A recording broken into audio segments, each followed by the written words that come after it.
Em duas ocasiões, Jesus envia nos evangelhos os discípulos, né? A primeira delas é essa. Lá em Mateus capítulo 10, ele envia os 12, né? Então a gente tem ali Mateus 10 e Lucas 10, dois textos que são semelhantes, que Jesus fala quase as mesmas palavras quando envia os discípulos. E também lá em Mateus capítulo 28, também no final de Marcos, quando Jesus envia os discípulos, ele já havia ressuscitado, e ele diz: portanto, ide, fazei discípulos de todas as nações, batizando-os em nome do Pai, do Filho e do Espírito Santo.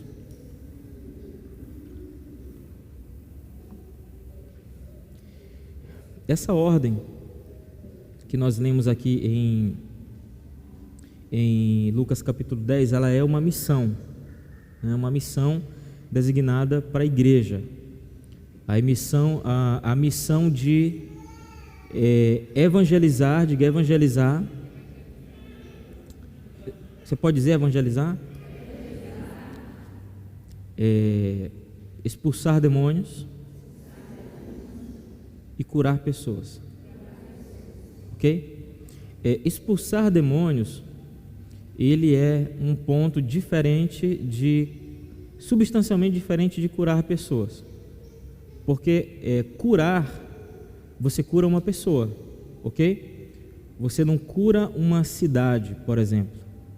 Você não cura uma casa, você não cura um bairro, você não cura, certo? Estou falando de uma doença, você não cura. Não tem onde impor as mãos e expulsar uma enfermidade. Mas demônios não. Demônios podem estar em pessoas, demônios podem estar em animais, demônios podem estar em situações, em lugares.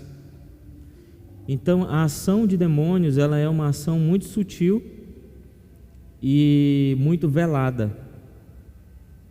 O apóstolo Paulo, quando vai falar sobre isso, ele disse que nós precisamos pedir ao Senhor discernimento de espíritos.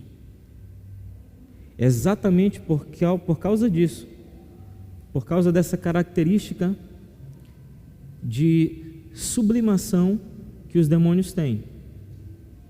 Então eles podem estar escondidos em um pastor, por exemplo. Um pastor pode estar sob influência de demônios e pastorear uma igreja, até que se levante um profeta ou alguma coisa aconteça do próprio Senhor para que cesse essa situação. E uma pessoa pode estar endemoniada, animais podem estar endemoniados, a exemplo do que aconteceu com aqueles porcos, quando os próprios demônios pediram que fossem enviados para os porcos, né? Uma cidade inteira pode estar endemoniada, como por exemplo Corazim, que está dentro desse texto, que Jesus tenta ali, a própria Sodoma e Gomorra também, né? Que Jesus menciona, mas Corazim em particular que eu estou falando, porque Jesus faz milagres ali, mesmo assim as pessoas ignoram. Então há vários níveis de situações onde demônios podem estar atuando, né? Demônios podem atuar também em situações que é muito mais complexo do que lugares, pessoas, animais, tal. Que, por exemplo, você pode estar tentando fazer uma coisa e essa coisa não dá certo de jeito nenhum. Onde está o demônio?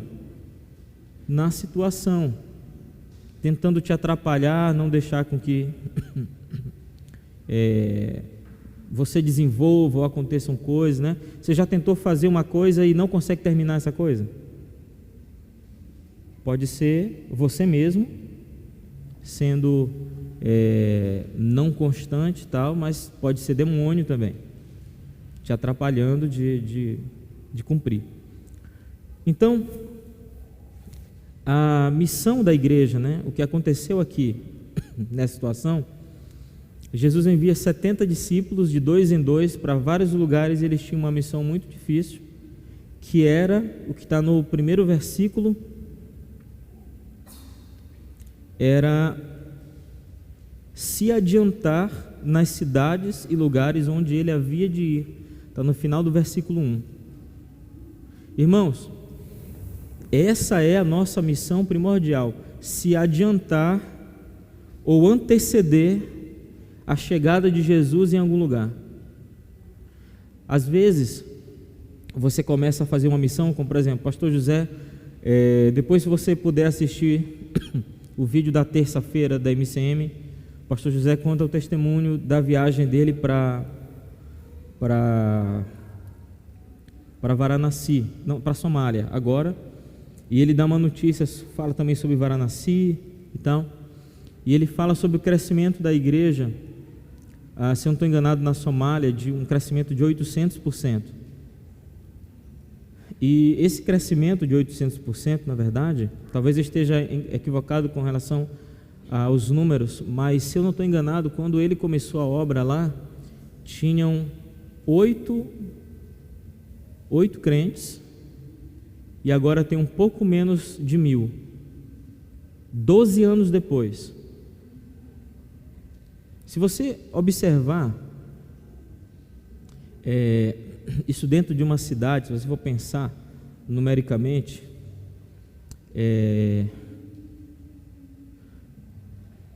isso é um fracasso. Por quê? Porque a igreja, ela precisa crescer, né? E, meus irmãos, 80 membros, de 8 para 80 em 12 anos.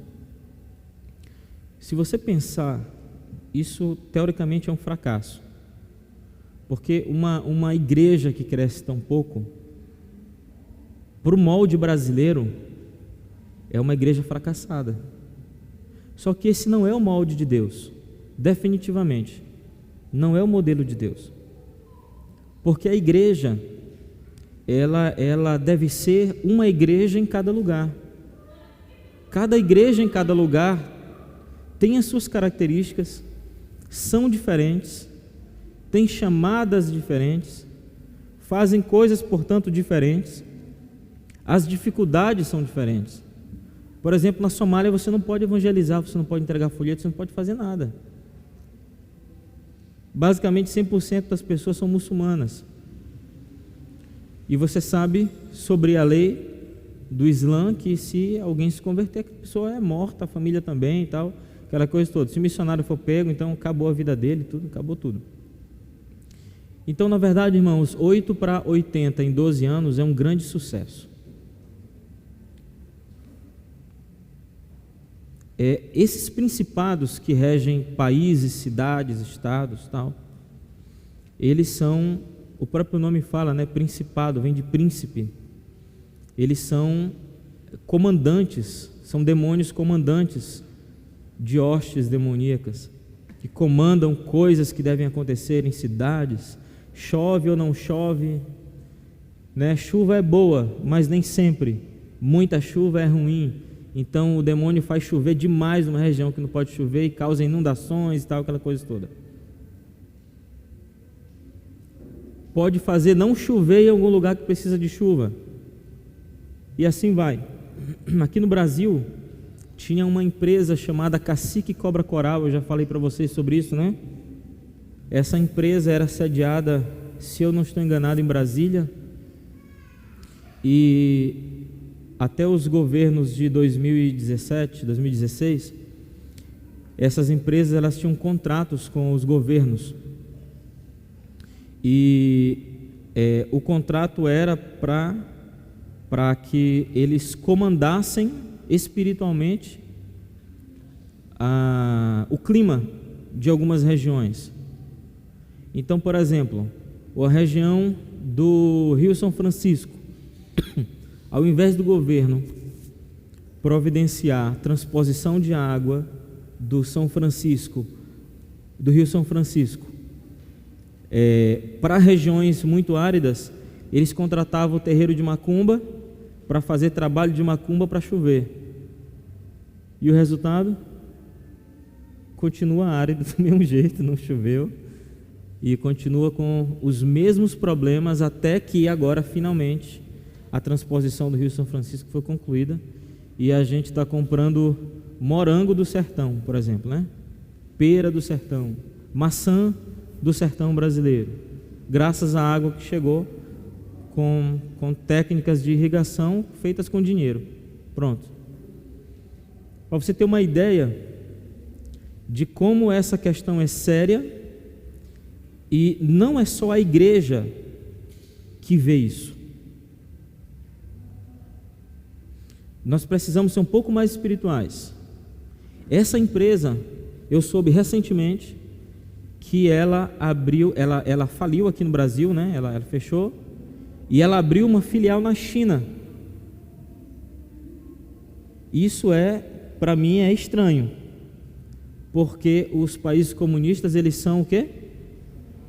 Ateus. Então a espiritualidade, essa coisa toda, teoricamente não tem nada a ver. Contudo, eles estão na China agora, trabalhando. Então é uma coisa muito interessante para a gente até pesquisar. A missão que Jesus deu a esses rapazes, ela consistia em preceder a Jesus nas cidades. E ele dá alguns avisos lá no versículo 2. E ele diz que a colheita é grande, mas são poucos trabalhadores, então você vai ter muito trabalho. Ele diz que nós precisamos orar para que o Senhor envie. Eu vou fazer uma correção. Aqueles que estão trabalhando precisam orar para que o Senhor envie mais trabalhadores. E também diz que esses trabalhadores seriam como cordeiros enviados para o meio de lobos, ok? Isso tem muitas implicações espirituais. Quando uma igreja muda de território, entra em território, quando um crente entra num território ou muda de território, seja através de uma célula, seja através de um lar de paz, ou mesmo uma congregação, abre uma congregação nova em algum lugar, isso carece de um peso de intercessão muito grande. Eu lembro quando nós éramos uma igreja em células, que nós não abríamos nenhuma célula sem uma intercessão muito pesada. Então gente andava descalço fazendo voto, raspava a cabeça, usava pano de saco, um monte de coisas que nós fazíamos, porque levávamos muito a sério abrir uma célula, entrar em um território novo. Quando nós entramos aqui no sítio, quando nós compramos esse lugar e nós viemos para construir a igreja, tudo, na verdade a gente veio para reconstruir esse bairro. Você sabe que nos últimos 10 anos mudou tudo nesse bairro aqui, nem asfalto tinha, mudou tudo, está faltando saneamento básico, agora a gente precisa orar para que venha o saneamento. Tem asfalto, tem iluminação. Gente, não tinha poste com lâmpada. Quem lembra disso aqui? 2010, não tinha poste com lâmpada, não tinha asfalto. Eu lembro a primeira chuva que eu saí com o nosso carro, era um Honda Civic. Quando a gente saiu, a enxurrada levou o protetor do cárter do carro, porque vinha pedra, várias pedras juntos. As pedras entraram entre o motor e o protetor do cárter e levou o protetor do cárter do carro. Pra vocês terem uma ideia, aqui assalto, tinha crente que era assaltado vindo para a igreja e voltando. Se tinha 2 celulares, perdia um na descida e outro na subida. E era desse jeito, era assalto em cima de assalto, era gente sendo assassinada. Minha esposa acompanhou, orou por um cara que tinha levado um monte de tiro no peito aqui, orou por ele e tal, aquela coisa toda.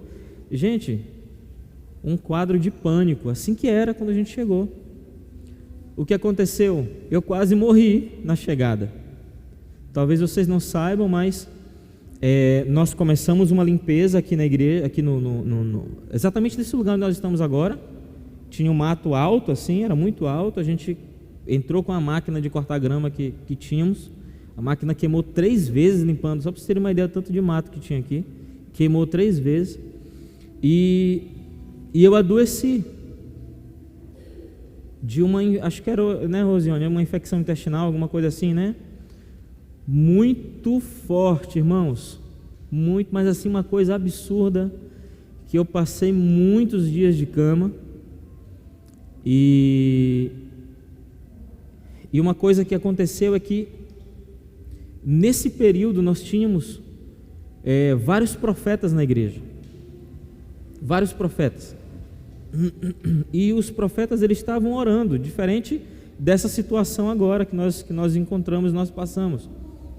E Deus falava sempre muitas coisas, ia revelando e tal. Tu já estava lá na igreja? Estava, né? E muitas revelações, muitas coisas. E aos poucos a gente foi montando um quadro espiritual do que estava acontecendo. Nós éramos mais espirituais. E até que descobrimos, eu acho que através de Lucas, que estudava com o filho do ex-dono, do pessoal que estava morando aqui, que o cara era macumbeiro da pesada e fazia trabalho de macumba aqui, fazia coisa da pesada mesmo assim. E nós começamos a orar, né, por isso. E eu ali de cama e tudo, assim, muito ruim mesmo, assim tiveram momentos que assim o pessoal se desesperou, achando que realmente eu ia morrer e tudo.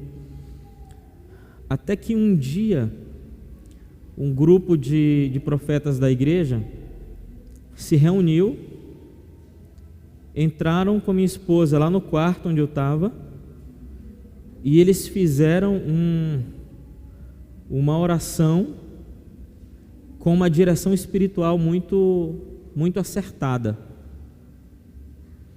E eu estava no quarto onde esse casal morava antes de nós mudarmos para cá, os antigos donos. E eu me lembro que quando eu estava deitado, eles me viraram na cama, minha esposa deitou sobre mim e eles oraram. E eu vi um demônio sair, era um demônio desse tamanhozinho assim, todo peludo, da altura desse púlpito aqui mais ou menos, todo peludo, marrom escuro, parecia uma cutia grande assim. Só que ele saiu de dentro da parede e ele correu, igual quando você está caçando um rato e ele sai debaixo da cama e foge assim e tal. Esse demônio pulou da parede e fugiu. E no mesmo dia eu levantei da cama. Então, irmãos, era uma coisa espiritual que tinha me afetado fisicamente. Naquele mesmo dia eu levantei, tomei água de coco, tomei uma sopa e tal, e aí os dias foram passando e eu fui melhorando assim, exponencialmente assim, de maneira incrível. E quando nós fomos pintar o quarto, eu lembro que alguém que foi pintar foi arrancar a pintura anterior e tinha uns desenhos de coisas assim na parede, muito sinistro. Então nós compreendemos realmente que eram trabalhos, que tinham demônios ali. Nós estávamos entrando em um território novo, antecedendo o que Jesus ia fazer, que é o que Ele está fazendo agora. A prosperidade chegou nesse lugar, irmãos, depois que a gente chegou. Na Alemanha não foi diferente.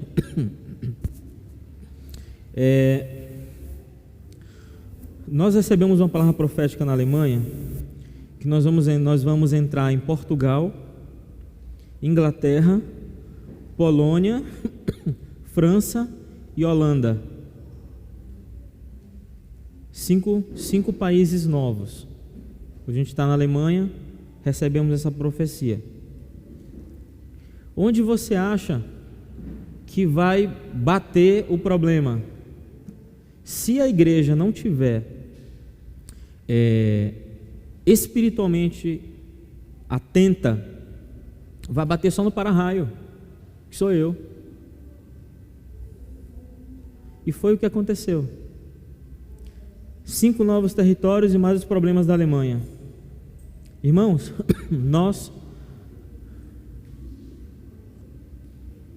enfrentamos muitos problemas na Alemanha, nessa viagem. nós encontramos uma igreja livre, acorrentada ao mesmo tempo. Porque uma igreja livre na Alemanha é uma igreja que não é uma igreja do Estado, não é uma igreja que deve, digamos assim, favores a um Estado. Portanto, não tem satisfações a dar com relação à membresia, a quantidade de pessoas, não recebe comandos do governo sobre o que tem que pregar ou não. Então, era para ser uma igreja livre de verdade, mas não é uma igreja livre de verdade, porque ela é assim: quando você dá uma coisa para uma criança e essa criança ela não tem maturidade para administrar aquela coisa, ela não sabe o que fazer. Ou quando você dá algo para alguém que não tenha instrução sobre como usar aquilo, essa pessoa fica toda embananada com aquilo, com aquele presente que recebeu, não sabe o que fazer com aquilo. Assim é a Igreja Livre na Alemanha. Eles têm uma história linda da Reforma Protestante. Eles têm uma história de um país que foi, como é que eu posso dizer? Ele foi, quando não era comunista, era nacional socialista e tinha Hitler no governo. E Hitler acabou com o país e com uma grande parte da Europa. Quando se vê livre de Hitler, é invadida pela União Soviética e se torna metade socialista e metade não. E hoje é um país que não tem mais isso.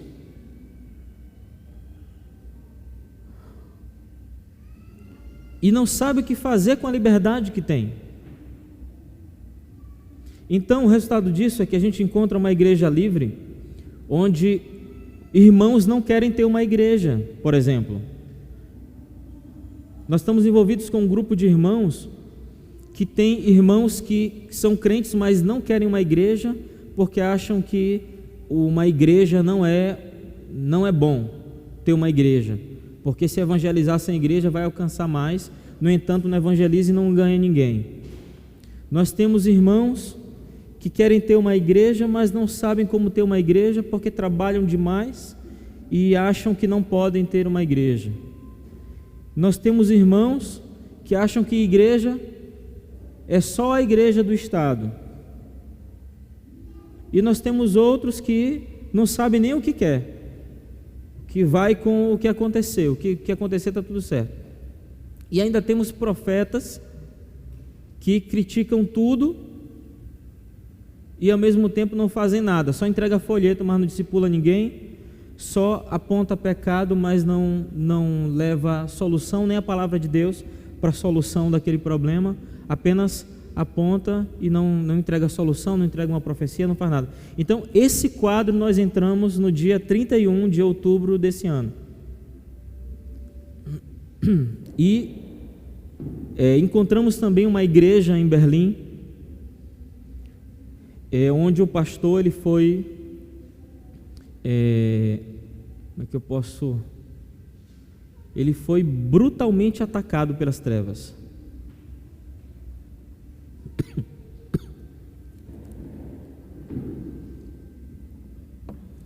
Um pastor que tem uma história com Tom Hess, tem uma história de intercessão, que tem uma igreja muito lindinha lá em Berlim, que tem um entendimento profético e de adoração assim muito sério, muito sério. A próxima vez que formos à Alemanha, as próximas vezes que formos à Alemanha, vamos sempre encontrar com eles, porque Deus está naquele lugar. Eles têm uma palavra de Deus ali. Nós conseguimos congregar no dia 31 todos esses grupos no mesmo lugar, todos. Eu fiquei muito surpreso com o que aconteceu. Vieram irmãos de vários lugares da Alemanha, de Berlim, das cidades do lado, de Wittenberg.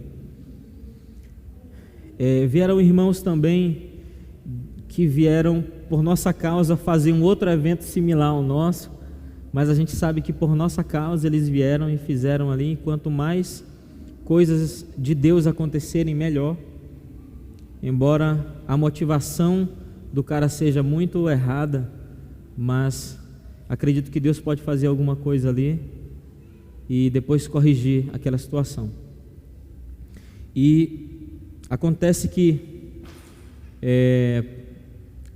por causa disso tudo, a gente não poderia esperar menos do que uma retaliação, do que um contra-ataque, né? Não necessariamente uma retaliação, porque a retaliação, a própria palavra, né? Ela indica que você foi atacado e foi atingido. E contra-ataque é diferente. Então, é óbvio que seríamos contra-atacados. Eu só não sabia que seríamos retaliados por causa disso. Então, claro que seríamos contra-atacados. E o contra-ataque veio. Eu acabei adoecendo. E eu fiquei me perguntando assim, eu adoeci, minha esposa também, Karine, também. Teve um dia que a Karine desmaiou lá na sala, nós estávamos os três muito doentes, e numa noite nós resolvemos dormir todos juntos na sala, porque um cuidaria do outro se alguma coisa acontecesse, e foi o que aconteceu. No meio da madrugada, a Karine se levantou e falou para a mãe dela: mãe, eu estou me sentindo meio tonta, e desmaiou, caiu por cima lá graças a Deus a gente tinha lavado roupa naqueles dias e colocamos assim no apartamento um varal de apartamento, e ela desmaiou sobre o varal. E aí foi uma coisa assim muito, muito forte assim, né? Minha esposa se desesperou e tudo, a gente orou e tal. Carinha acordou depois, disse o que aconteceu tal, e acabamos dormindo de novo, tudo no outro dia. Sopa, chá, não sei o que, porque lá você não pode comprar remédio sem receita, e eles se alegram muito por causa disso, porque não pode. Os alemães, eles acham muito legal você só poder comprar remédio com receita, quando na verdade isso é uma herança comunista, isso é um controle. Por que você não pode comprar um remédio sem receita? Você só não pode comprar sem receita. O correto é o que acontece no Brasil. São antibióticos e alguns outros remédios que podem virar drogas. Mas outros remédios, gente, não tem porquê ser controlado. Não tem porquê. É o mesmo país que controla a venda de remédio, é o mesmo país que a eutanásia é autorizada. Então, quer dizer, você pode ter a autorização do governo para se matar, mas você não pode comprar um remédio sem receita na farmácia. É o mesmo país que o uso de maconha é liberado, por exemplo. No entanto, você vê o jovem na praça fumando maconha, aquela coisa toda. Aí você pode fumar maconha, mas você não pode comprar remédio sem receita na farmácia. Então são contradições que não fazem o menor sentido. E eu me perguntei, por que eu fui ferido na batalha? E esse versículo, ele fala algumas coisas sobre isso, né? Primeiro, nesse primeiro versículo diz que Jesus enviou de 2 em 2. 2 em 2 fala de companheirismo na caminhada, né? Você andar ombreado com alguém que vai te dar auxílio caso você precise. E nós, quando viajamos, quando saímos de São Luís, eu deixei bem claro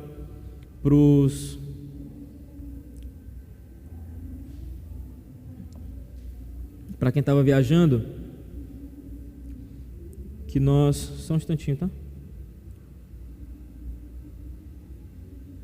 Só medir aqui meu oxigênio, que eu tô tontinho aqui. Tudo bem. Então, acho que é porque eu estou falando muito, né? Muito rápido também.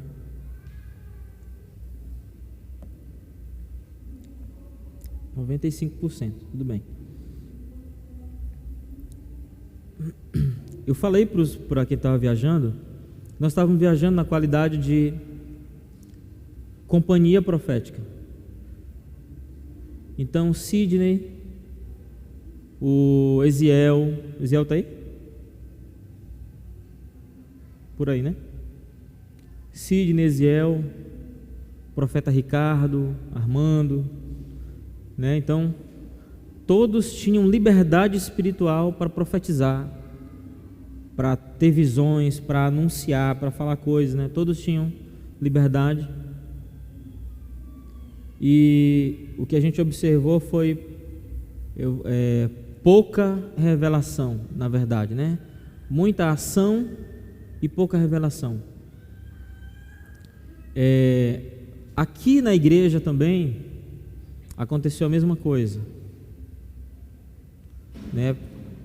A equipe, o grupo, né, que ficou de intercessão foi minguando e ficando muito fraco, muito estranho, né? A igreja, eu soube de pessoas que pararam de vir, que estão voltando hoje, voltaram semana passada, voltaram hoje, e assim, é uma coisa muito estranha, porque não parecem crentes de verdade, né? Parece que não há companheirismo na caminhada cristã. Isso é muito estranho, isso é muito estranho mesmo. O outro ponto é sobre preceder Jesus no lugar, que é o trabalho em si, é o próprio trabalho, que é o que a gente foi fazer, né? E isso traz a segunda fala de Jesus sobre isso, que é sabendo que são poucos ajudadores, poucas pessoas são as que vão querer trabalhar. E a gente observa que isso é fato, né? Isso é fato. Poucas pessoas realmente são trabalhadores. Você tem, por exemplo, uma igreja de 1.000 membros, onde 15 ou 10% são as pessoas que realmente evangelizam, que fazem coisas de verdade, que estão realmente no trabalho, né? O apóstolo Francisco Nicolau, de São Paulo, ele chama isso de igrejeiro, né? Igrejeiro é o crente que ama a igreja, que vai realmente para o culto, é o crente que realmente está envolvido com as coisas da igreja, não falta às reuniões. Se é intercessão, ele quer estar junto, né? Se é futebol, ele está junto também. Se é uma reunião de organização de congresso, ele pede para estar junto também. Ele não toca nada, mas aí ele vai fazer uma escola de música para poder entrar no louvor da igreja. Ele quer estar metido em tudo. Esse é o igrejeiro, esse é o crente de verdade, né? É aquele cara que gosta de trabalhar, que gosta de estar envolvido na obra de Deus. Só que esses são poucos, irmãos.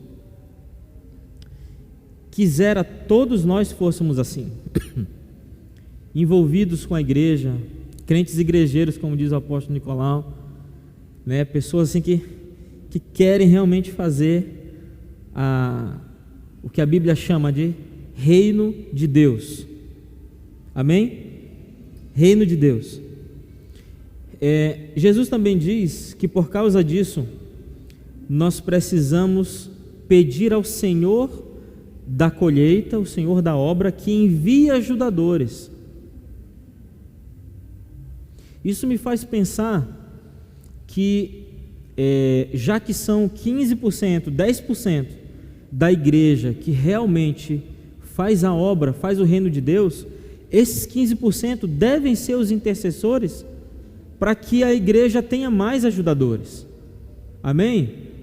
Esses devem ser os intercessores que fazem isso, não os reclamadores, né? Porque o reclamador é assim, é designado para uma obra na igreja, e aí percebe que quando começar, a gente está agora às portas do final do ano, né? Aí nós vamos reunir o grupo, vai ter um app de novo, né? Aí é fogo, é projeto, e o cara atrás vai para a reunião lá na sala de casa lá, aí leva o projeto todo escrito, e agenda, e não sei o que, e não executa 3% do que planejou no ano inteiro. E aí, irmãos, a gente precisa orar para que o Senhor continue levantando ajudadores no meio da igreja, para que o Senhor continue levantando crentes igrejeiros, como diz o apóstolo Nicolau, crentes que se envolvem, que querem fazer o reino de Deus, que se incomodam quando alguma coisa não acontece, se incomodam quando persegue um alvo, um objetivo na igreja, e isso não é concretizado. Irmãos, a gente precisa viver uma vida de constante inquietação com relação a essas coisas, porque se não vivermos assim, nós vamos viver uma vida que não deveríamos viver. Nós não merecemos viver assim, não merecemos a vida dessa maneira, parada, sem desenvolvimento, sem crescimento. Tem muita coisa para ser feita que não é vista. Essas coisas são as melhores para serem feitas. São as coisas que levam para o céu. São as coisas que te dão galardão. Às vezes o baterista, o guitarrista, o tecladista, o cantor, eles estão ali e de domingo em domingo parece que são seres espirituais, mas durante a semana não são crentes. Enquanto que o irmão que não toca, não canta, não toca nenhum instrumento, não aparece no púlpito, é um irmão cheio de galardão que faz coisas coisas escondidas, ou faz coisas para o Senhor sem aparecer, sem palco, Existem muitas coisas, irmãos, que podemos fazer na obra de Deus que nos dão muito galardão, que dão alegria ao coração do Senhor. A gente precisa procurar fazer essas coisas.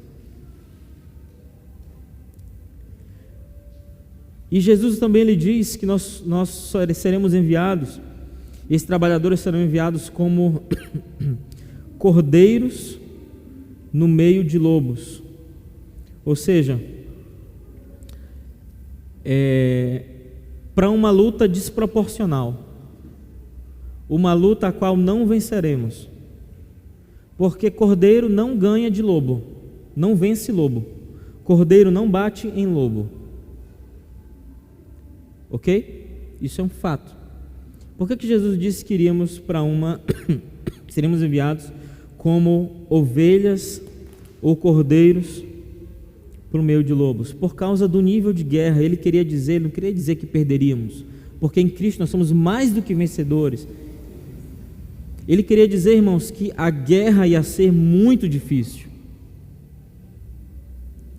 porque por mais que um cordeiro não consiga vencer um lobo, um pastor é que vence o lobo, e o Senhor é o nosso pastor. Então significa que é apenas um aviso: a luta vai ser muito grande, vocês serão feridos em algumas, serão derrotados em outras, cairão em algumas, mas no final vocês vencerão. Essa é a mensagem do terceiro versículo que Jesus dá, Quando nós fomos fazer o teste de Covid, lá na Alemanha, ela fez 2 testes, eu fiz 2, os 2 deram negativos. E a gente viajou com aqueles testes, só que a gente tinha certeza que eu estava positivo, não tinha como eu não estar com Covid, por causa de todos os sintomas, todos, tive todos que vocês imaginarem, todos. Da lista, acessa um site aí, vê a lista de Covid, lá eu estava com todos os sintomas do Covid, e no entanto eu testei negativo 2 vezes, né? E aí nós continuamos o processo da viagem, e nós estávamos com o carro alugado, nós iríamos fazer parte de um documentário que nós temos que fazer agora, no início do ano, Nós íamos filmar numa cidade chamada Wolfhagen e em Leipzig também. Então a gente ia pegar um carro, fazer uma viagem para a primeira cidade que é mais perto, Leipzig, depois para Volkswagen. Depois a gente ia para a cidade, depois a gente voltaria para Wittenberg e viajaríamos para Frankfurt para voltar para o Brasil. E eu estava muito ruim, estava muito mal. Eu não conseguiria viajar, querendo viajar. No dia anterior eu preparei todo o equipamento, alinhei câmera, estabilizador, drone, carreguei bateria, deixei tudo pronto. Quando eu tentei carregar a minha câmera com estabilizador, eu vi que eu estava mal, porque pesa mais ou menos 4,5 kg. E meu braço tremia quando eu tentei carregar, tremia demais. E eu carrego com muita tranquilidade. E naquele dia estava tremendo demais e comecei a suar, estava tudo frio. Então eu percebi que eu não conseguiria. Minha esposa pediu para a gente não viajar. Eu falei para ela que de manhã eu ia dizer para ela se a gente viajaria ou não. Dormimos, 6 da manhã eu acordei, pior do que como dormi. E aí eu falei, nós não vamos viajar. E ela ficou feliz que a gente não ia viajar. Nós já tínhamos alterado a data da nossa volta. Voltaríamos na sexta, tínhamos alterado para domingo. Irmãos, Deus faz umas coisas assim que são incríveis. Se nós não tivéssemos alterado a data da viagem de sexta para domingo, a gente não teria conseguido chegar na sexta no aeroporto em Frankfurt, porque a gente estava muito debilitado na sexta-feira, com todos os sintomas e muito ruins, nós estávamos muito fracos e tudo, e não conseguiríamos viajar na sexta-feira, chegar em Frankfurt de maneira nenhuma dirigindo. E o Senhor nos deu uma força a mais no sábado, na sexta e no sábado, para a gente conseguir viajar no domingo, para fazer de carro de Wittenberg para Frankfurt, 450 quilômetros mais ou menos, para pegar o avião de lá para cá para o Brasil. Foi uma viagem muito difícil de carro. Tu já contou para eles, amor, como foi a viagem? Foi uma viagem muito difícil, né? Nós quase capotamos o carro. Estava com muita febre, estava quase delirando de febre, assim, altíssima. Nós colocamos o aquecedor do carro, assim, estava fazendo acho que 4 graus mais ou menos do lado de fora. Nós colocamos o aquecedor do carro assim muito quente, e eu estava suando demais. Eu estava com uma jaqueta de frio, né? Porque mesmo assim eu estava com frio dentro do carro, por causa da febre que eu estava sentindo. Você imagina ali, eu estava em torno de 40 graus mais ou menos, 30 e poucos graus, 39 graus mais ou menos, e com o aquecedor ligado e sentindo frio, porque minha temperatura interna estava muito alta. Quando eu saí para abastecer o carro, a gente abasteceu uma vez o carro na estrada, quando a gente desceu do carro, a sensação de mudança térmica foi muito terrível. Tu lembra, amor? Foi assim, foi inacreditável. Assim, a impressão que eu tive é que eu ia ter um derrame na hora que eu desci ali, porque a mudança de clima foi absurda, da temperatura que estava dentro para a temperatura de fora. E foi horrível. Eu não gosto nem de lembrar assim da coisa. Teve um momento que a gente precisou encostar para ir ao banheiro, e estava chovendo. Você sabe que a autobahn, a velocidade é muito alta, e eu estava simplesmente assim, tinha hora que parece que eu saía de mim durante a direção, por causa do sofrimento da temperatura alta, e eu estava tomando paracetamol de 500 miligramas. Sabe o que é isso aí, irmão? Isso aí é acabar com o teu fígado em 3 dias. paracetamol de 500 miligramas e a febre não baixava. A febre não baixava. E aí a gente teve um momento lá que eu achei que dava para entrar e eu girei o volante para a direita para entrar e o carro quase capota. Eu estava quase 200 km por hora. E 200 km por hora na autobahn não é uma velocidade tão alta assim, porque as pessoas passam a 280 do teu lado e se tu está a 200, 110 até 200, tu tem que andar na pista do meio, porque todo mundo passa muito mais rápido do que isso na esquerda. E se tu está até 100 km, tu anda na esquerda, na direita, porque é a faixa de baixa velocidade. E a gente precisava chegar, então eu estava dirigindo a 160, 200 km por hora, mais ou menos, e eu não tive noção de reduzir a velocidade mais para fazer a curva.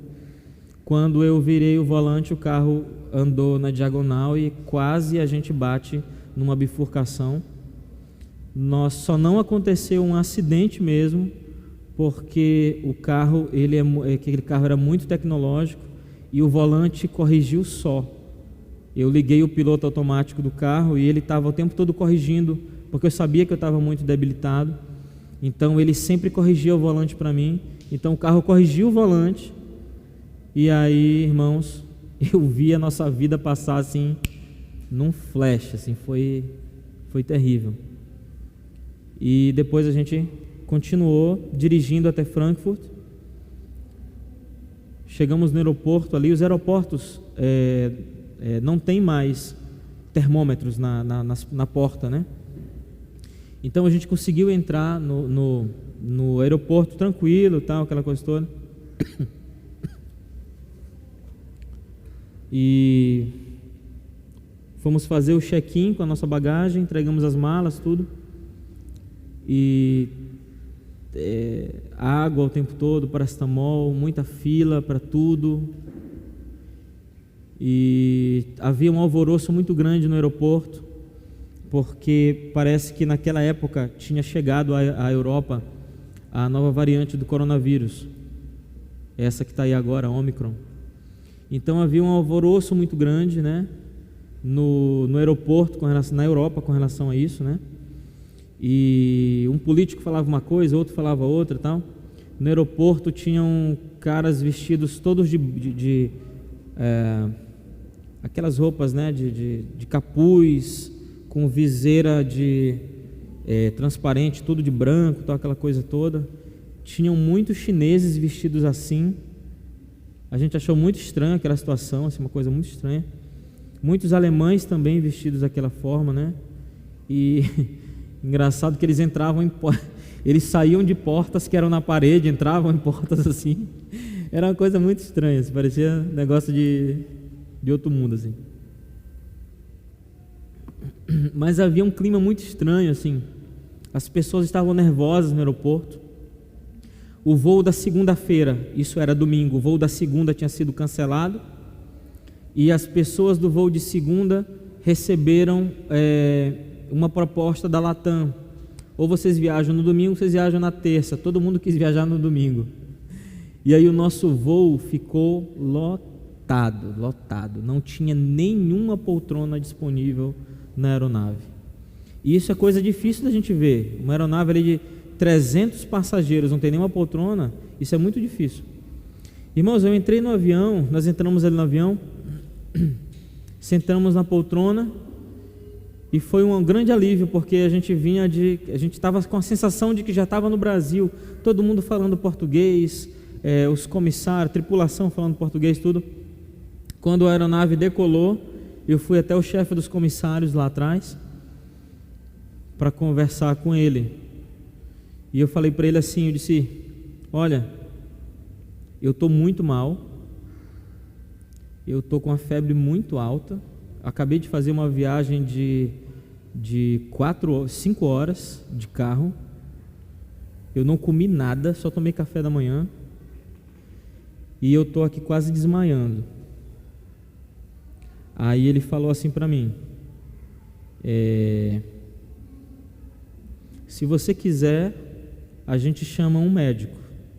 sempre tem médicos na aeronave, a gente pode chamar um médico para você, te colocamos na primeira classe, o médico pode te atender. Eu falei, não precisa.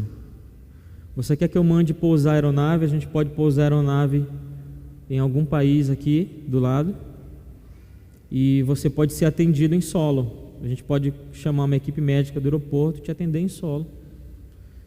E eu falei, eu quero chegar no Brasil, não quero... Daqui a 12 horas a gente está no Brasil, prefiro chegar no Brasil. Eu só preciso de um soro ou eu acho que é eletrolítico, como é que é o nome? Como é que é o nome que a gente fala? Eletrólito, né? Um soro. Eu preciso de um eletrólito, ou um soro na veia, ou um energético. Urgente. Aí ele disse para mim assim, eu não tenho nada disso. Aí eu vou te dar uma água e vou te dar um pão. Irmãos, eu mordi o pão e tomei a água, parecia que eu estava tomando soro. Foi muito bom. Comer aquele pouquinho de sal assim me deu um negócio assim. Aí eu encostei, peguei, né, os dois. Aí ele me falou assim, eu vou mandar adiantar o serviço de bordo para você comer. Aí eu disse, obrigado. Sentei, mordi o pão ali, me deu uma energia assim, mais um pouquinho. Quando veio o serviço de bordo, eu percebi que eu estava mal, porque eu não comia a comida toda. E eu como a minha e a dela. Aí eu percebi que eu estava mal, né? Eu não comia a comida toda. O cara ofereceu bebida. Quando ele falou Coca-Cola, eu senti uma coisa ruim assim dentro de mim. E quando isso acontece, assim, quando alguém me oferece uma bebida e eu sinto algo ruim, é porque eu estou muito mal, de verdade. Aí veio o café da manhã e eu não comi também. Aí disse, cara, estou ruim. Quando a gente chegou aqui no Brasil, ali tem, lá em Guarulhos, tem umas câmeras que o governador negociou com a China, que elas são câmeras de infravermelho e elas têm um monitor grandão assim embaixo, e o monitor é dividido em dois. Do lado desse lado aqui, vocês à esquerda, né? Do lado esquerdo aparece a imagem da pessoa normal, das pessoas que estão andando, e do lado direito aparece a mesma imagem daqui, só que em infravermelho, com regiões de calor do corpo e uma plaquinha na cabeça dos dois monitores, uma plaquinha na cabeça com a temperatura. Aquilo ali foi instalado no ano passado para poder, com a seguinte função: quando você chegasse no aeroporto e fosse detectado, quando você entrasse para o salão antes de você entrar no saguão do embarque, você já era interceptado, por agentes de saúde que não iam te deixar embarcar por causa da temperatura. Você ia passar por exames, testes, aquela coisa toda. E aí eu vi isso tudo, né? Eu trabalho com o turismo, então eu vi isso tudo. Eu li sobre isso tudo antes de viajar, tudo, para poder passar informação para os passageiros. E aí aconteceu comigo. Quando eu passei na frente da câmera, minha temperatura estava 38 graus e meio. E aí eu passei andando assim é um corredor de uns 20 metros, exatamente para você ser constrangido pelos outros passageiros, porque você está com a temperatura alta. Então a gente entrou no corredor e lá vem a minha plaquinha lá em cima, lá, 38 graus e meio. Então a gente passou ali nessa temperatura até chegar em São Luís. Eu queria chegar em São Luís porque aqui eu ia direto na farmácia. E foi o que aconteceu. Quando eu entrei no táxi, eu disse, olha, farmácia. Irmãos, nosso país é uma bênção. Você não tem ideia como o nosso país é uma bênção. Aí eu já comprei os remédios todos lá. E Começamos o tratamento imediatamente, era segunda-feira, a gente começou imediatamente o tratamento. Minha esposa melhorou logo, ela tomou logo os remédios e tudo, e naquela semana mesmo ela já estava, acho que no outro dia ela já estava varrendo aí, quebrando planta, não sei o que e tal, e eu estava só piorando, só piorando o tempo todo, né? E segunda e terça eu comecei a definhar muito rápido, né? Emagrecer muito rápido, não comi mais nada, eu só comi na chegada um pouquinho. Luísa estava em casa, a gente mandou logo ela embora. Tadinha. Vamos embora, Luísa. Tem como ficar ninguém aqui não, quer ninguém aqui em casa, a gente está muito ruim e tal. Vai para tua casa, não pegou Covid e tudo. E aí, irmãos, toda hora vem um contaminado para me trazer uma aguinha. A Clécia é triplamente vacinada. Irmãos, aí eu comecei a tomar essa medicação, né? E fui ficando bem debilitado mesmo. Até que na quinta-feira, minha esposa viu que eu estava muito ruim mesmo e pediu para Daniel, acho que Daniel entrar em contato com Rosione, né? E aí algumas pessoas da igreja estavam interessadas, tal, em como eu estava, outras não, né? Isso foi uma coisa que eu senti muito, foi a falta da igreja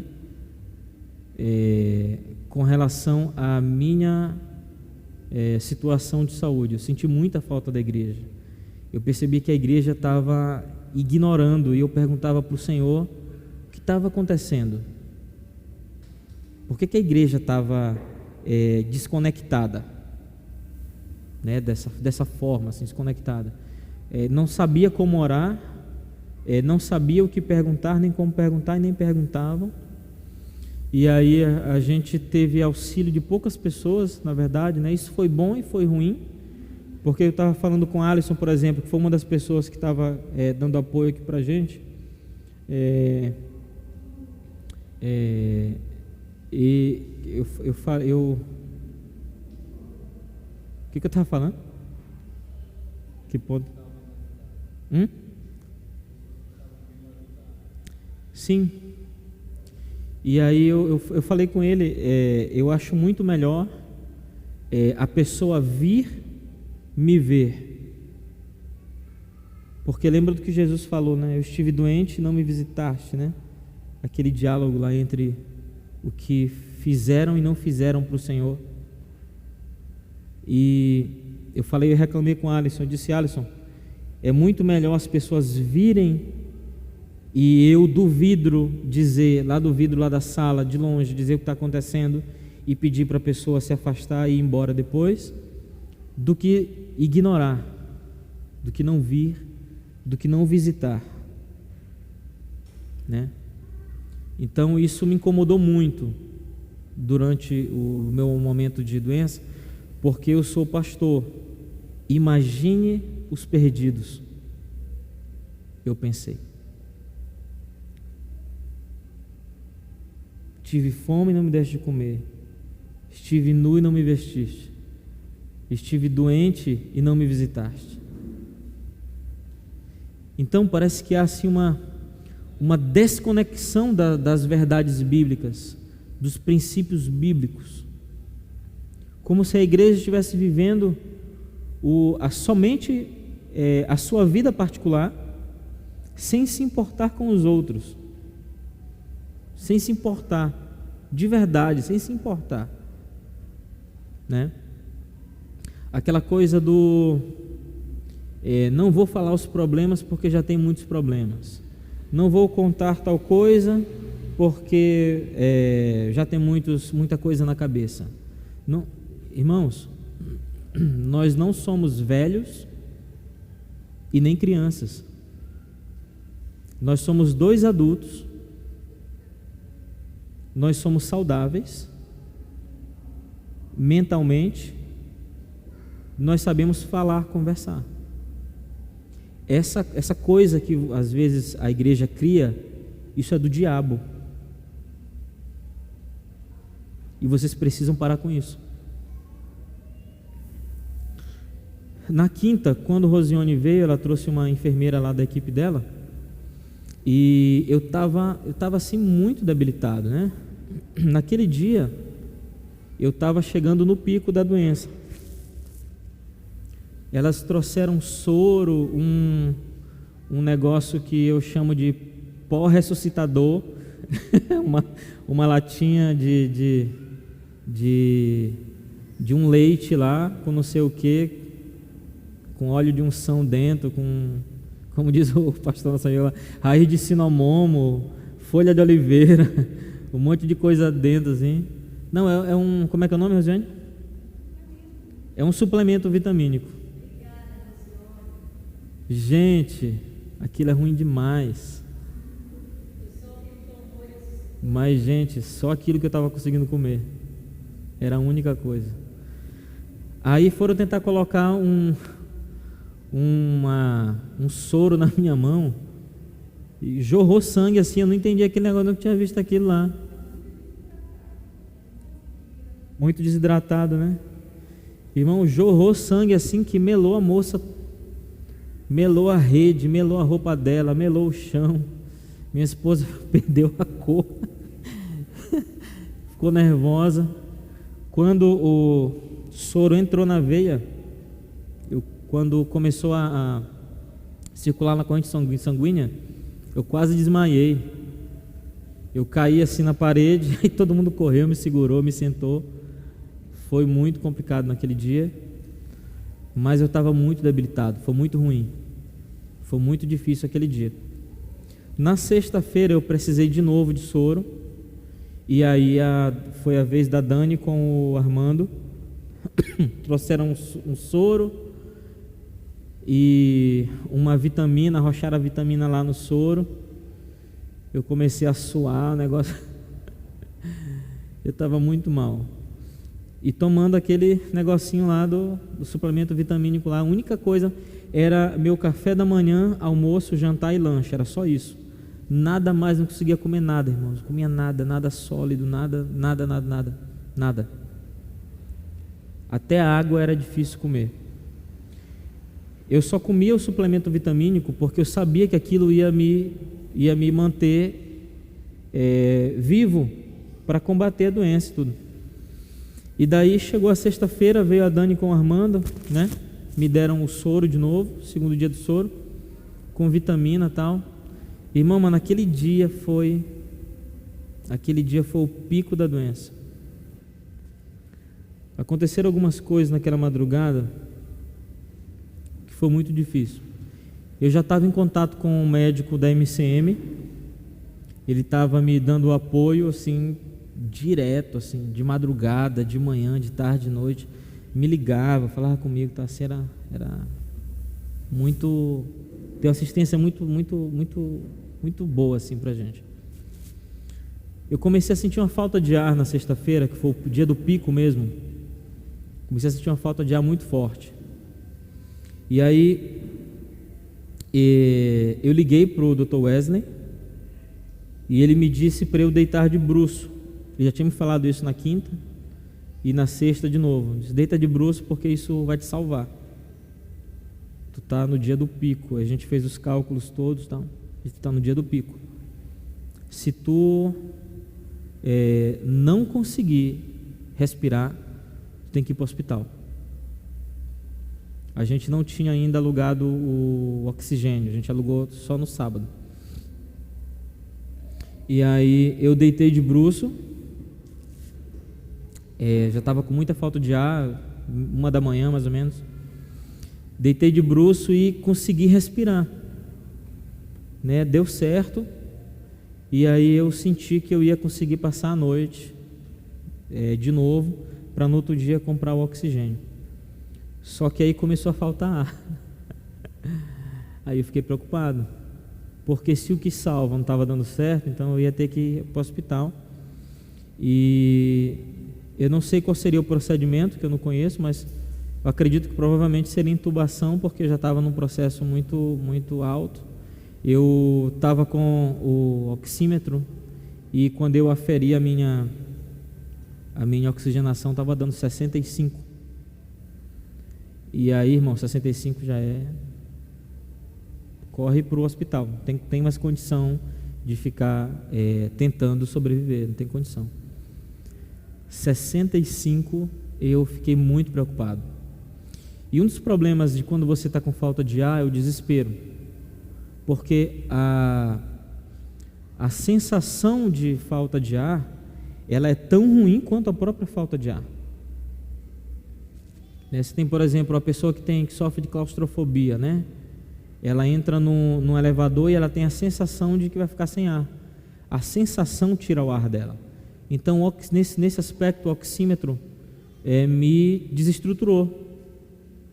Porque enquanto eu não sabia que estava com 65, eu estava ainda tentando lutar, mas quando eu vi que estava com aquele número lá, aí eu disse, caramba, estou muito mal. Então, eu tomei um Calman, ele estava com os remédios lá, um dos remédios que ele tinha mandado eu tomar era um calmante para poder tentar não me desesperar no pico, né? Na hora da falta de ar muito forte. E aí eu tomei aquele Calman, mas continuei com muita falta de ar, né? Muita falta de ar, deitei de bruço, faltava ar, tudo. E aí, irmãos, teve uma hora que não tinha mais condição, eu precisava realmente ir para o hospital. Aí eu abri a porta do quarto, eu saí da cama, abri a porta do quarto, eu estava dormindo em cima, minha esposa estava na sala. Eu tentei chamar, mas eu não tinha mais voz, assim, qualquer coisa que eu tentasse fazer era muito difícil de fazer e tirava o resto do oxigênio que eu tinha. Aí eu não consegui chamar ela, tentei ligar para Lucas, mas também não, o meu telefone, para completar o problema, o meu telefone estava desativado, eu não tinha linha telefônica funcionando, e eu não estava conseguindo falar assim, eu estava sem oxigênio, com febre, então eu não conseguia raciocinar direito, e isso era um grande problema, porque assim, se você não consegue pensar sobre o que fazer, o que tu vai fazer, né? Então, eu tentei descer a escada, mas eu tinha certeza que eu ia cair na tentativa de descer a escada. O que eu fiz? Lembrei do Salmo 91, peguei a Bíblia, abri no Salmo 91 e não consegui ler. Parece que eu não conseguia ver os versículos na minha frente, assim. Era inacreditável, porque é como se a minha visão tivesse embaçada. Estava com todas as lâmpadas ligadas, tudo. E eu nunca tinha passado por aquela situação só porque eu não tinha ar, não tinha oxigênio, não conseguia pensar, não conseguia fazer nada assim, normalmente, né? De maneira assim, racional. Então eu resolvi... eu peguei o celular e coloquei a Bíblia em áudio, no Salmo 91, né? A vantagem de ter a Bíblia falada é essa, né? Coloquei o Salmo 91 e começou uma batalha espiritual. Coloquei bem alto assim, Salmo 91, e a Bíblia começou a ser falada e eu comecei a tentar orar, deitado de bruços, tentando orar com a Bíblia, Salmo 91, direto e tal. E aí, irmãos, nessa hora, eu comecei a ter uma experiência com um demônio. Enquanto o Salmo 91 era lido, eu estava deitado de bruços, tentando ali respirar, e a cama desapareceu, o colchão sumiu e acendeu uma luz vermelha debaixo do meu peito.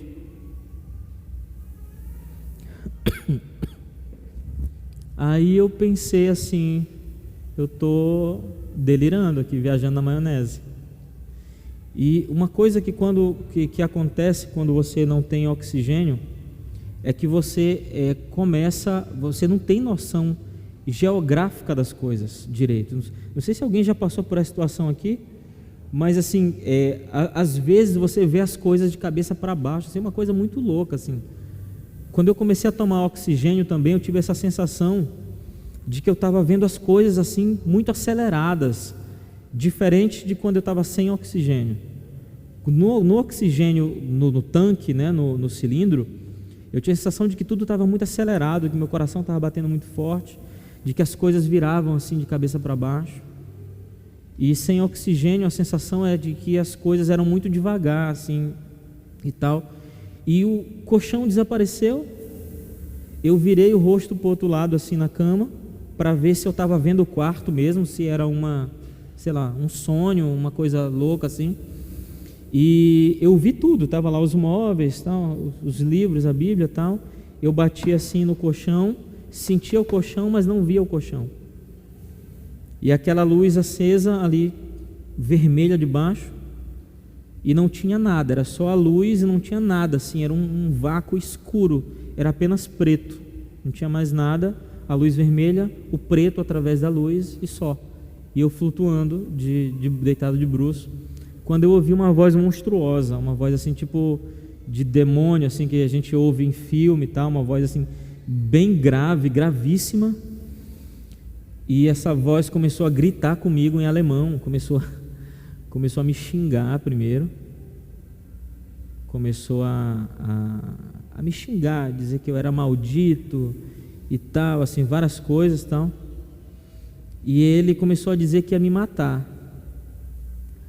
né, naquela noite. Dizia assim: eu vou te matar hoje. E uma frase assim que ficou muito forte dentro de mim, ele disse para mim: você não vai ver o sol nascer. E começou a me maltratar com palavras assim, e agredindo e tudo. Ele disse outra coisa muito interessante. Ele disse assim: sabe por que eu vou te matar? Porque eu coloquei em ti uma nova mutação da Covid, e aqui no Brasil ninguém conhece ela. E até esse dia a gente não sabia que existia Ômicron, tal, aquela coisa toda, né? Assim, pelo que a gente tem observado, lido, visto, assistido da Ômicron, ela não é assim tão séria, ela não leva a esses estados, tal. Então realmente era o diabo mentindo, tentando me colocar medo, né? E quando eu estava me lembrando disso, escrevendo, eu até ri na hora, porque ele não sabia que eu não sabia da Ômicron ainda, né? Então, tipo assim, vou te dar uma notícia bem ruim para tu te desesperar. Só que eu não sabia, deu errado a sair dele, né? Mas ele ficou assim falando, e a própria notícia assim de que eu sou uma mutação, isso aqui, e falando assim bem grave, e me ameaçando e xingando e falando tudo em alemão, assim bem alto. Irmãos, era muito alto. Eu coloquei Salmo 91 bem alto. Quando ele começou a falar comigo, foi exatamente na hora que o Salmo 91 terminou. Começaram outros episódios, e nesse momento, se eu não estou enganado, era João capítulo 3, estava falando, acho que era de Nicodemos, acho que era mais ou menos isso que estava acontecendo, mas estava muito alto o celular, e ele gritava mais alto do que os versículos estavam sendo lidos, muito alto assim, que meu ouvido doía de tão alto que ele falava, que ele gritava, né? E aí eu comecei a falar com o Senhor, só em pensamento, porque eu não conseguia reagir, falar, aquela coisa toda. Ao mesmo tempo que ele gritava, eu sentia que eu estava descendo, eu sentia meu corpo descendo assim, nesse vácuo, né? E ele gritando ali o tempo todo, então. E aí eu ouvi Deus falar comigo nessa hora.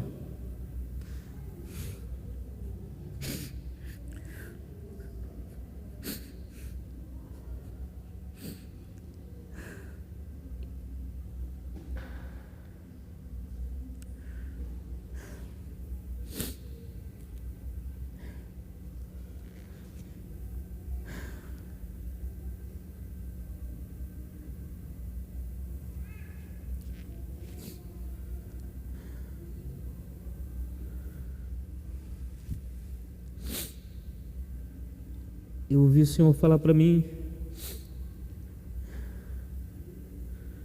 você vai ver o sol.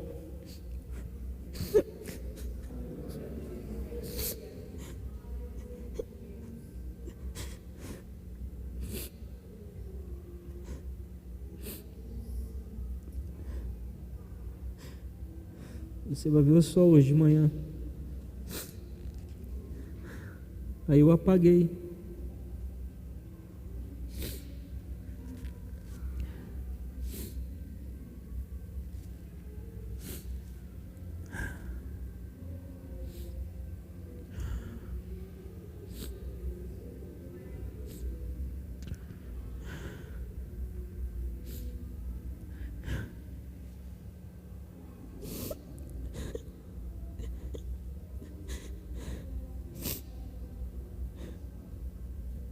Irmãos, eu estou chorando, sabe por quê? Porque de manhã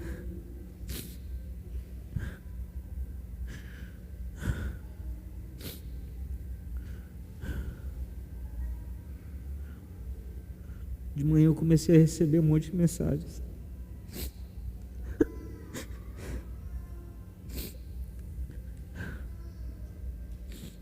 Eu recebi a mensagem de uma profeta no Panamá. Ela fez uma pergunta para mim assim. Ela sempre escreve para minha esposa, o casal, né? E diz, sempre fala assim com ela: como está a pastora, tal. Eles sempre se dirigem a ela para falar com nós dois. A mensagem estava assim: como você está, pastor?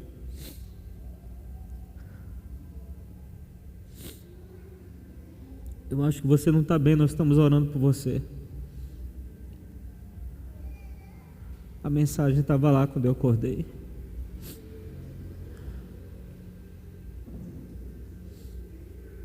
Um profeta me ligou de manhã também e disse: eu não sei o que está acontecendo, mas eu vou orar por ti. Ele mandou uma mensagem de áudio, aliás, ele não ligou, mandou uma mensagem de áudio, acho que uns 5 áudios, o cara falando em línguas, profetizando, cura, um monte de coisa.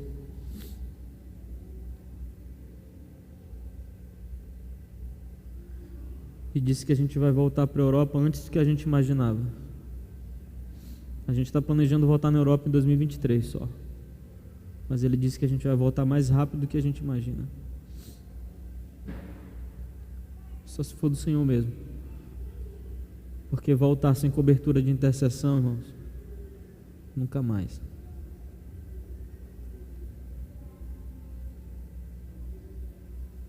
Irmãos,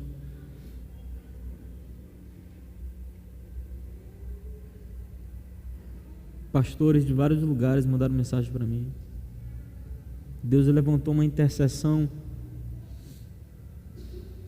entre pessoas que não sabiam que estava doente, que eu não mandei mensagem, que não fiz nada. Porque a igreja é dele. A igreja é dele. Tudo está nas mãos dele. Eu acordei 5 da manhã. Fui acordado pelo sol às 5 da manhã. O sol brilhando no meu rosto me incomodou até que eu acordei e levantei. Eu levantei, desci as escadas correndo e fui direto no suplemento.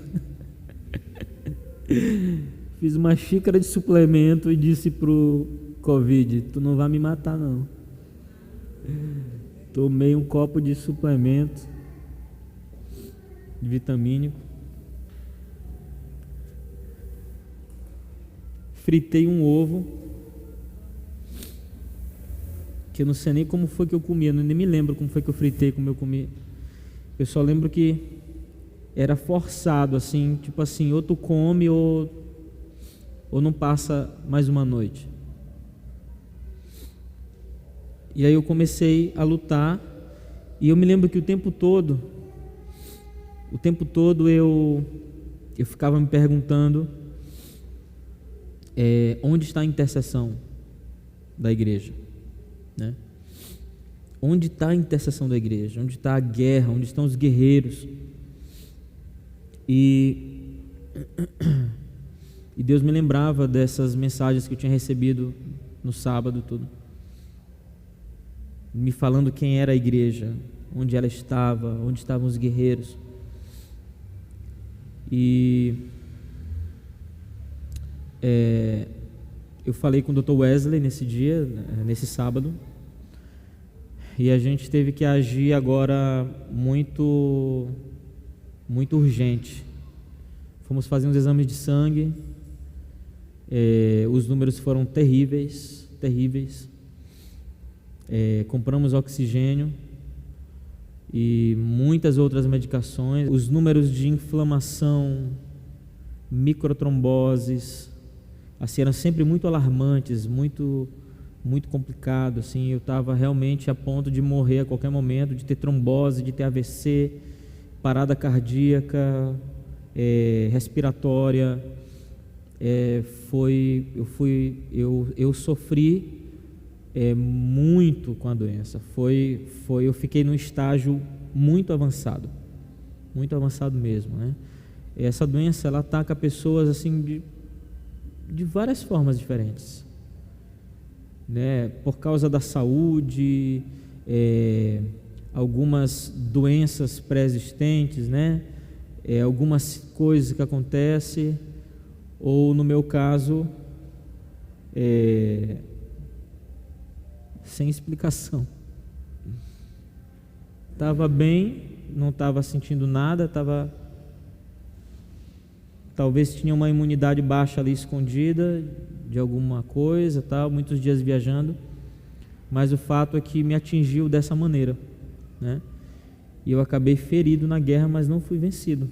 Estou agora aqui.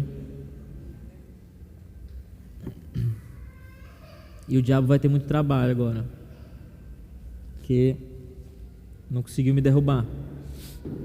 Eu sei, irmãos, que eu ainda não estou 100%, estou ali nos 85% para 90%. Minha oxigenação, minha saturação está em torno de 95%. Eu nunca mais tive 100%. Às vezes eu ficava ali usando o relógio, né, que tem um oxímetro, aí eu ficava brincando ali, 100%, o tempo todo. Aí eu ficava pensando, isso não presta, deve dar 100% com todo mundo. Até o dia que eu precisei dele de verdade e eu vi como 82 dói, como 80 dói, 76, 72, como é difícil.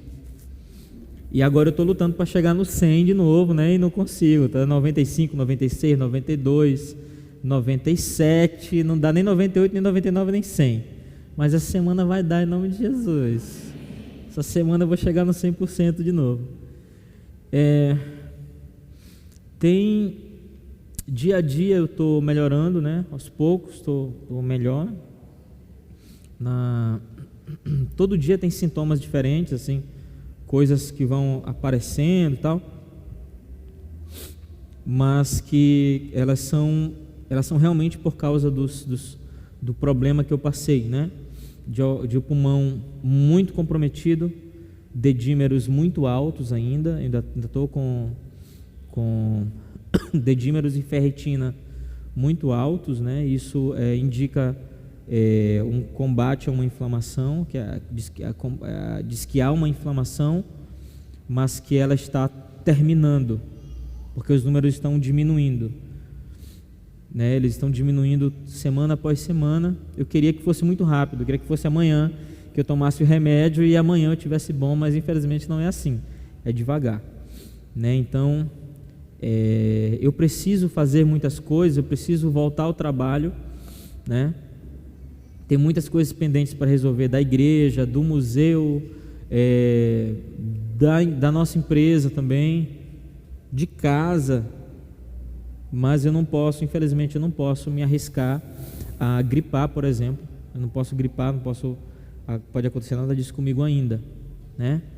Mas essa semana, em nome de Jesus, eu acredito que eu vou estar liberado totalmente. Hoje eu já estou liberado para o culto. Na verdade, eu estava liberado só para hoje, eu vim ontem, né? O médico nem sabe. Ele disse, eu posso ir hoje para a igreja? Ele disse, hoje não, só amanhã.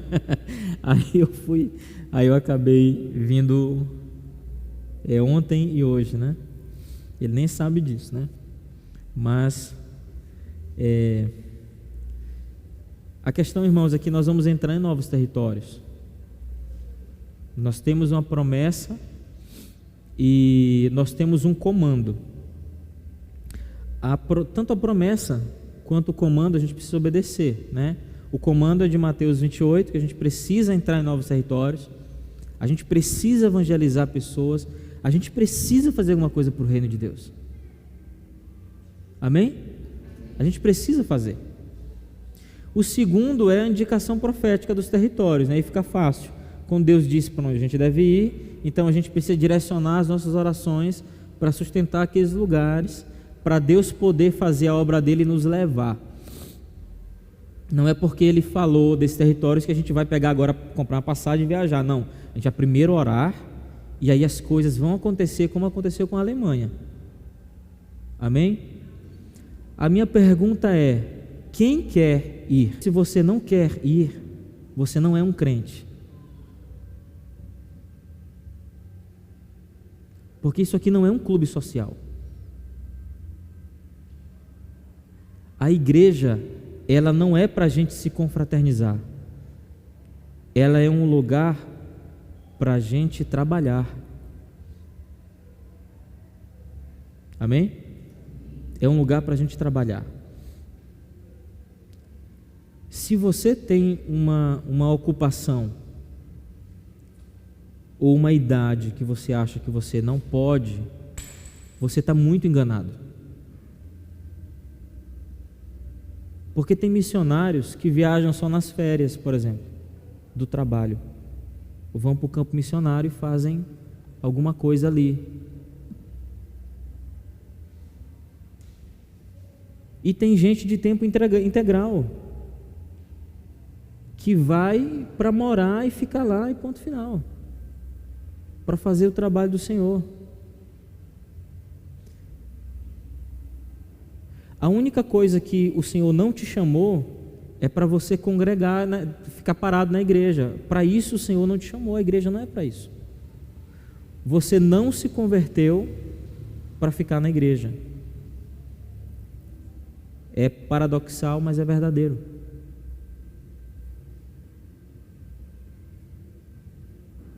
Por exemplo, os empresários, eles têm um papel social importante na cidade, gerar emprego, gerar renda, abençoar a comunidade onde a empresa está envolvida, tal.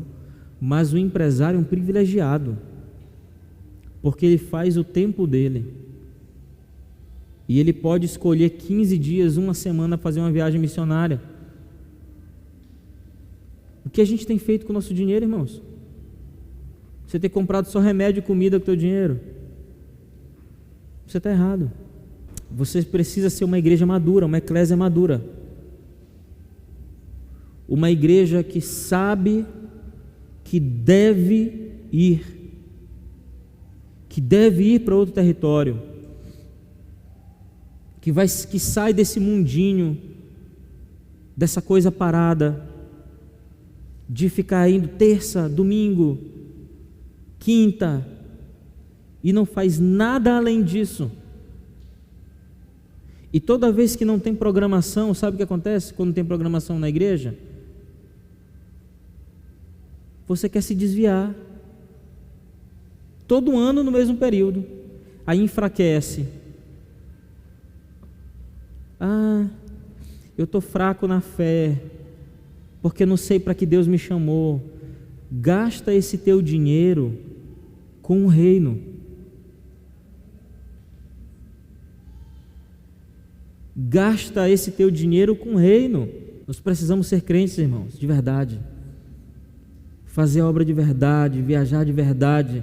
Quando você viaja, você até para de viver os teus problemas de sempre. Para de viver a tua agenda problemática semanal, sabe? Amanhã é segunda, vai ter o problema tal. Depois de amanhã é terça, vai ter o problema tal. Tem gente que parece que tem uma agenda de problemas da semana, do mês ou do ano, porque não faz nada para o Senhor, não entrega a sua vida de verdade para Ele, não procura fazer evangelismo, não procura evangelizar, não procura pregar. Nós precisamos ser mais crentes, irmãos, precisamos. Você concorda comigo ou não? Amém, nós precisamos.